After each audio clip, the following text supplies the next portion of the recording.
Hey, what's up, everybody? Agumats today. Today, we're going to be talking about every single use and buff that you get when using the Rain Spire. Everything that you can possibly think of. I thought this relic was always interesting because, well, Rain, you would think it doesn't really have any uses at all, but it has a few that you might be able to use. So let's go over them. Starting off with the most obvious one is the use of the talent Strato Shock with Thunder Call, right? Whenever you pop the Rain Spire down, it'll make it start to rain and it'll automatically apply these buffs, right? Now, what it does is that it actually increases your Thunder Call damage by 10%, pretty much exactly, right?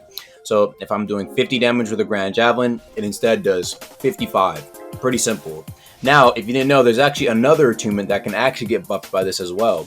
If you use Rain Spire when it's either A, in the winter, or B, in a place like Minas Ritz or whatever, right? It'll actually make it start to snow, all right? And this gives your ice damage a 5% buff. Meaning, again, if you did 50 damage with an Icelands, it does like 52.5 instead of 50 damage, which, not really that much, but hey, it's something to consider.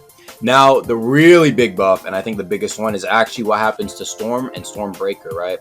Now, normally, what happens is that whenever you land an M1, it automatically adds a 17.5% damage buff to your M1 that automatically hits your opponent, and there's kind of like a cooldown in between the hits, right? When it's in the rain, this damage is doubled to 30%. So if I had an M1 that did something like, I don't know, 30 damage, now it's going to do 39 damage, right? It's going to be 9 extra damage on top of that 30 damage I just did. Now, there are two more things that it actually can do. A, it can put out fires, and this only happens if your opponent doesn't have Unyielding Inferno, right? It's a fire talent. So let's just say like they went 20 Thunder, 20 Fire, and they don't have the Unyielding Inferno talent when they went Arc Order.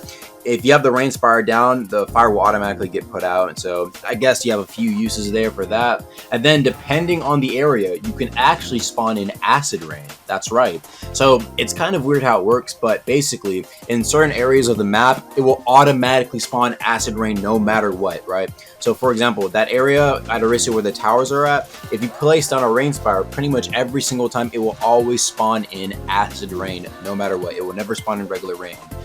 So I guess if you ever have survivalists and you're getting ganked at Orisia and you need a place to run to, go there. You know what I'm saying? You can maybe, you know what I'm saying, use that there and be able to take care of maybe the people ganking you there. Oh, and also can put out campfires. That'd be important. Maybe if you're ganking and you're tired of people putting out campfires, you can use it for that as well.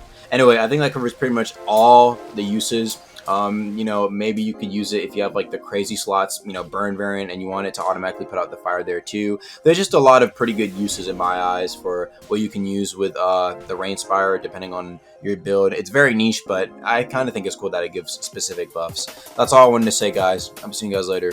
Peace.